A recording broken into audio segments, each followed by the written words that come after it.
This is the Kitchen Sink WP Podcast, episode 444. I program my own computer. We have a server crash, 404 error, page not found, links aren't working, system is crashing, system is crashing, system is crashing. Your old HTML website, barely alive. We have the technology. We have WordPress. A new website, better than it was before. Better, stronger, faster.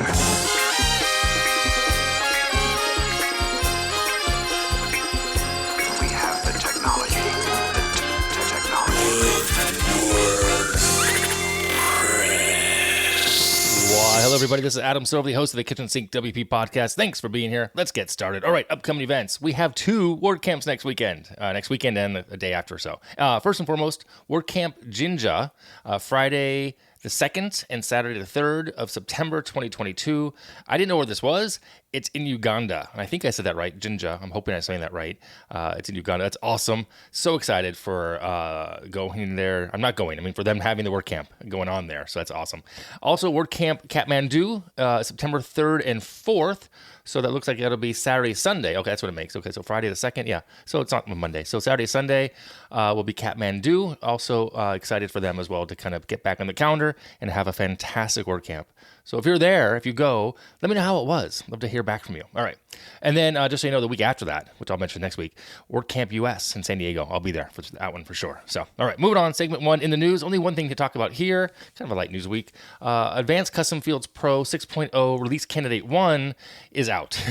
It's a lot there. I'll link in the show notes. Ian Poulsen wrote a blog post about this, about a whole new fresh UI. We use ACF as well. I have a lifetime account for it before it was free, and I paid for it before I got grandfathered in. So Advanced Custom Fields, awesome. New UI coming, also looks awesome. So check that out as well. So congratulations to them getting that kind of rolling forward. And I think that's it. Yeah, that is it for the news. Like I said, light news week. Moving on to segment 2. This week I'm talking about testimonials for your business growth. So here are... Well, there's a handful here, but in a conversation I was a part of a few months back, the topic of testimonials came up, along with the software tools or a tool or somehow to get them from people. But before we get to that about how to get them and tools to use, I think maybe it's best to know why you need them and how they can help your business. So here are 5 reasons that I've put together why you should get testimonials for your business, and it can help you grow the business as well. Number 1, improve your business credibility. We should never take it for granted that customers will believe in your products the way we believe in them, or because we tell them we do. That's just silly, right? I mean, potential buyers are going to have numerous doubts about products that they're going to purchase. I mean, I know I do all the time. And the doubts are like, the basic 2 are really, I don't want to get ripped off. They don't want to get ripped off, right? And is it going to solve the problem? Now, with testimonials, you can answer those concerns because they give social proof. That's number 1. So it's going to improve your business credibility. Number 2 here, you get to connect with your potential customers at an emotional level. Okay, now studies have shown that emotions play a huge role in making decisions. So having testimonials will not only help you market your brand, service, and product, it's also going to create that emotional connection. And we'll get to that in a second of how that works, all right?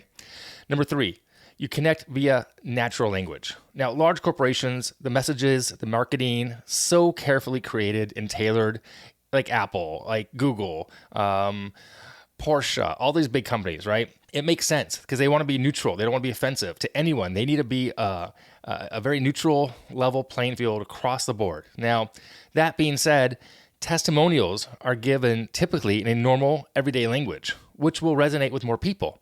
It breaks the overall structure of an overly well-crafted presentation, a layout on a website. Now, when you see a video or a photo from someone who wasn't out of central casting, or a stock photo with text next to it, it's definitely a personal touch, and it just kind of resonates more because of that natural language. You're like, oh, that's a real person that they're seeing versus the opposite, where it's completely tailored and cultivated and curated. Okay.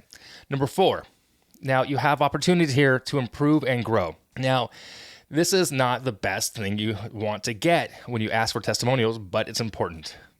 Not all feedback will be positive. While it's normal to not look forward to getting negative reviews, and we humans will often just focus on that 1-star review versus a 5-star review, you can't ignore it. You don't want to suppress it. You don't want to just put your head in the sand about it. You need to embrace it. because basically you can learn from it, you can fix it as well. I suggest you reply to it, you own it, you make changes in the process of what went wrong, and you address it publicly if it's in a public forum. If someone posts a negative review somewhere online, answer the question, answer the issue, take care of the issue. We see this all the time on Yelp, we see it all the time on Amazon reviews. But those who are angry and try to negate it, I think are losing an opportunity to grow, learn, and get better. Okay. And number 5, testimonials for all the socials. Meaning, this is what this means. You may be tempted to make your sales pitch on social media because that's where we go, right? Doing a basic sales pitch is okay, but testimonials that you get from a happy customer or a client is a lot more shareable. Your fans will share your testimonials with their fans, who will then share with their fans, and on and on. Okay, it's a very effective way of word of mouth marketing. Additionally, include your website URL, obviously, and you'll get clicks, and obviously you'll get some ROI that way. It's all without making a hard, uncomfortable sales pitch, in my opinion. Okay, so again, I'm going to review those one more time. Number 1, it improves your credibility. Number 2, you connect with potential customers at an emotional level. Number 3, natural language is better also for connecting versus just a curated corporate messaging. Number 4, you can improve and grow when you get a negative piece of feedback. It's going to happen, but you can grow from that. And number 5, you can use testimonials in the social media landscape for marketing purposes to help grow your business versus just a sales pitch. Okay, so how do you get testimonials? Well, you need to ask. It's really not that hard. You just got to kind of just set it up there and say, hey, I need a testimonial if you're happy with what I did for you. From there, you need to make it easy. Now, depending on the format you want, written, audio, or video, you need to have a system in place where someone can simply create the format in question and give it to you. Maybe it's a web page with a form, or maybe use a service. Now, I mentioned that earlier. I was looking at services, and there are tons of them out there. I mean, in a basic Google search that I just did minutes ago, actually, I found a bunch of results from a service called Social Juice, Video Peels, Social Testimony, Testimonial Hunt. So I even had a note from a few months ago when I had this conversation to maybe do a series of reviews for the podcast, which I very well may do. So I may sign up for these services for the free trial. Maybe I'll pay a little bit of money and see what works. If they work, can I get testimonials for the agency, right? Might be interesting. So with that, go out, get some testimonials, or if you have a service you like, you want to recommend it, let me know. I'll share it here as well. And I'm gonna go ahead and wrap this up in a full circle here. If you want to leave me a review for this podcast, some feedback, that'd be great. Ideally, it's a 5-star review. Head over to iTunes and do so. See what I did there? Full circle. Okay, so there you go. Just ways to grow your business and reach with testimonials. All right, moving on. Segment 3, tip and tool of the week. This is a website. It's over at getdollie.com, GETDOLLIE. So I heard about this. I'm not sure how, honestly. They have a new version 2 just came out. It's kind of a multi-site WAS service, website as a service. I watched the video. It looks interesting. I was really intrigued. It's kind of like if you're going after, it's like a multi-site, scalable, hosted service for you. You could go after, let's say, a vertical market, let's say churches. You want to provide a blueprint for themes and hosting for them, and it's scalable. They charge you X, you mark it up, and the client gets a theme or a couple of themes to choose from. Could be interesting.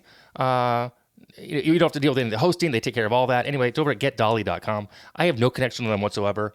I just thought it was interesting and, just want to share some ideas out there for you. So there you go. I'm going to wrap it up here. If you have any questions, go ahead and send it in via email, adam@KitchensinkWP.com, or use that SpeakPipe function of the website. If you want to support the show, become a Patreon. I would appreciate that. You can also sponsor the show. There's a form on the website for that as well. Thanks for listening. See you next week. Now go out and do some awesome things with WordPress. All right. Bye-bye.